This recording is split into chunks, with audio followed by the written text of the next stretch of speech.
Hello everyone, welcome back to Sonone biology classes.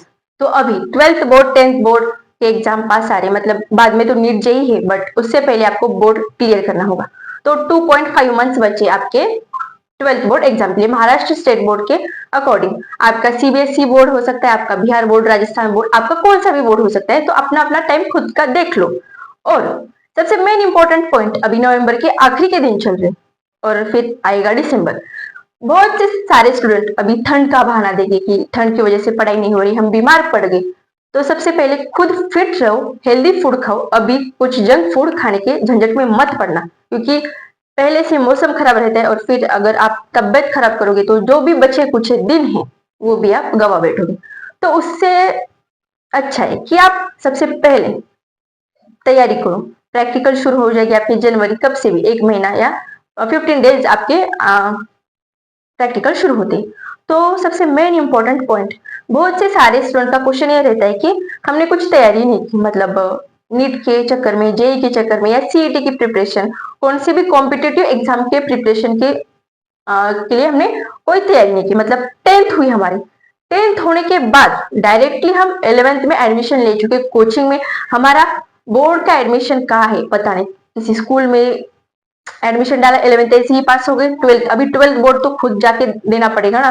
तो सबसे main important point आपके लिए क्या होगा, सबसे कम समय में आपको तैयारी कैसे करनी है। अभी इंग्लिश इंग्लिश है, इसमें क्या करना है आपको, poetry based question, passage based question, unseen passage based question, grammar, और फिर जो आपका लास्ट का पोर्शन है, जैसे कि इंग्लिश में राइटिंग स्किल का लास्ट वाला पोर्शन। तो सबसे मेन इंपॉर्टेंट पॉइंट, बहुत से सारे स्टूडेंट ने अपनी स्कूल की नहीं होगी, ओनली नीट के बेसिस पर या जेई के बेसिस में, मतलब फिजिक्स, केमिस्ट्री, बायोलॉजी या फिर मैथ, ये सब्जेक्ट पढ़े होगी। बट इंग्लिश या अपनी जो भाषा चुनी है, हिंदी या अपनी स्टेट लैंग्वेज कोई सी भी चुनी होगी, मराठी वगैरह जो भी चुनी होगी, तो उनकी पढ़ाई ना, उनके लेक्चर भी किए नहीं होगी आपने। तो सबसे मेन इंपॉर्टेंट पॉइंट, इंग्लिश में क्या करना है आपको, कुछ पढ़ा नहीं, एक तो वन शॉट लेक्चर यूट्यूब पर अवेलेबल है, देखो। नहीं तो सबसे मेन इंपॉर्टेंट पॉइंट, नवनीत या गाइड, आपको गाइड मालूम होगा तो इंग्लिश का गाइड उठाओ 12th बोर्ड का, और उसमें से जो पोयम है वो पोयम खुद से पढ़ लो। और उसके बाद जो अपनी मातृभाषा में उसका सारांश लिखा होता है, मतलब कि अगर आपको पोयम्स पढ़ के समझ नहीं आ रही तो उसका जो अपनी मातृभाषा में सारांश लिखा है वो पढ़ो। इसकी वजह से पोयम में क्या बताया या फिर पैसेज में क्या बताया, उस चैप्टर में क्या बताया, वो आपको समझ में आएगा। उसकी वजह से क्वेश्चन सॉल्व करने में आपको दिक्कत नहीं होगी। सेकेंड पॉइंट, आपको ग्रामर पर भी ध्यान देना होगा कि ग्रामर के भी क्वेश्चन आते हैं। अगर ग्रामर के रूल्स आपको मालूम नहीं होंगे तो आपके ग्रामर के सारे क्वेश्चन गलत हो जाएंगे। ग्रामर का कैसा मतलब, इज, वॉज, एजंट, ऐसे क्वेश्चन तो आने से रहे, आ भी सकते हैं एक आध दो, क्योंकि अब 12th में हो। तो एक इज वॉजंट की वजह से भी आपके मार्क्स जा सकते हैं। तो सबसे इजी ग्रामर है। ग्रामर 12th का सिलेबस में कितना ग्रामर है ये देख लो, और ग्रामर के क्वेश्चन सॉल्व करने की कोशिश करो। अगर तुम राइटिंग स्किल में 7-8 मार्क का क्वेश्चन होगा, वो 2 पेज भी लिखोगे, तो उसमें से आपको 5 या 4 ही मार्क्स मिलेंगे, क्योंकि वहां पर आपकी लैंग्वेज इंग्लिश इतनी परफेक्ट नहीं आती। बट ग्रामर को एक्यूरेट करोगे तो आपको 1 में से 1 मिल सकता है। Next point, Hindi. हिंदी में वैसे करना है, आपने कोई चैप्टर नहीं पढ़ा तो सबसे पहले चैप्टर पढ़ो, चैप्टर को समझो, चैप्टर में क्या बताए, देन उसके क्वेश्चन सॉल्व करना।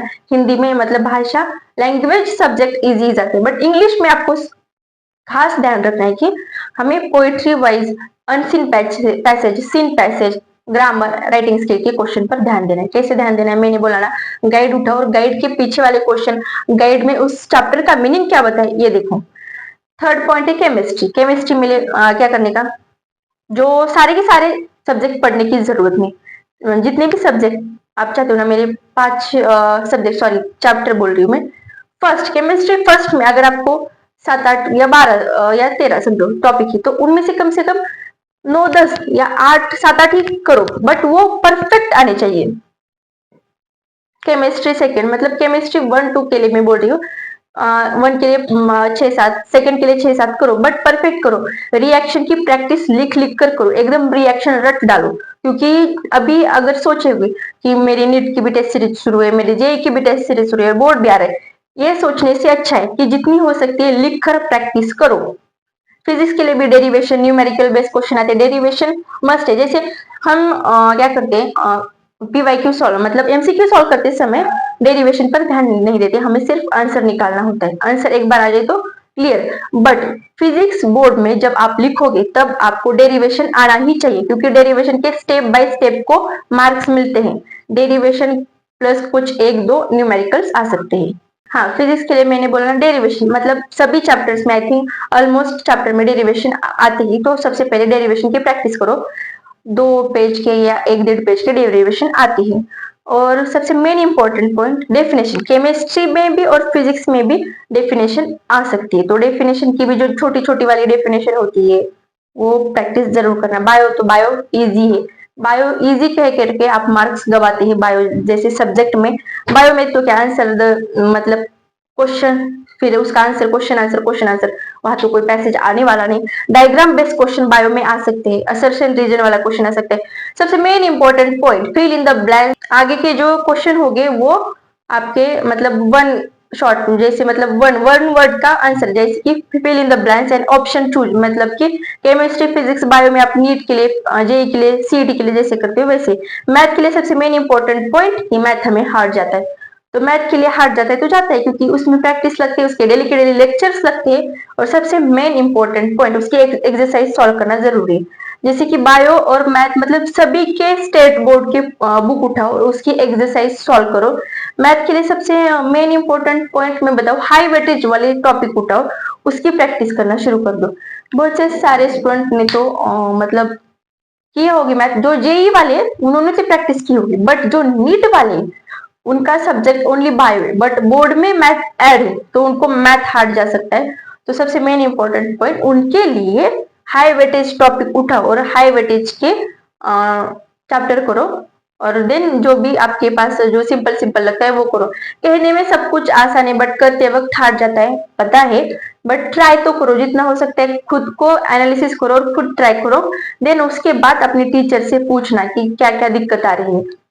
अदर सब्जेक्ट जैसे कि crop science, crop production, fishery subject, computer subject हो सकता है, इन्वायरमेंट बेस्ड सब्जेक्ट हो सकता है।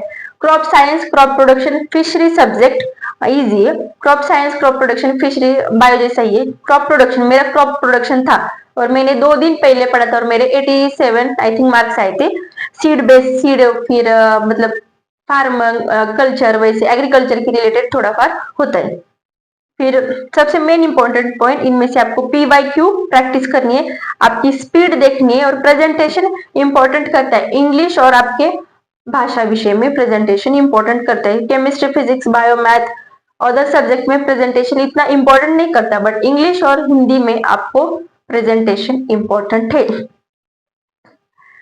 मेरे कहने का उद्देश्य ये ही है कि बस आप प्रीवियस ईयर क्वेश्चन लगाओ। प्रीवियस ईयर क्वेश्चन लगाने से पहले एग्जाम का पैटर्न तो देखो, पैटर्न कैसे, उस पैटर्न के अकॉर्डिंग क्वेश्चन की तैयारी करो। अगर आपको एक बार पता चला कि 25 मार्क के लिए ये क्वेश्चन आ रहा है, 5 मार्क के लिए क्वेश्चन आ रहा है, 1 मार्क के लिए क्वेश्चन आ रहा है, तो उस तरह आप तैयारी कर सकती हो। तो दैट्स इट, तैयारी करते रहे ना। 2.5 मंथ्स बचे और भी मैं देखती हूँ पैटर्न कैसा कुछ चेंज हुआ है या नहीं, तो आपको अपडेट दे दूंगी। तो मिलते हैं नेक्स्ट वीडियो में। पढ़ाई करते रहना, 2.5 मंथ्स ओनली बच्चे हैं और साथ में आपको नीट भी देनी है, जेई भी देनी है, नहीं देनी तो ठीक है, बट बोर्ड तो फिक्स देना ही है। उसकी वजह से मतलब बोर्ड दोगे तभी 12th पास होगे, तो मेन इंपॉर्टेंट बोर्ड, ध्यान देना बोर्ड पर। Bye bye, take care, all the very best.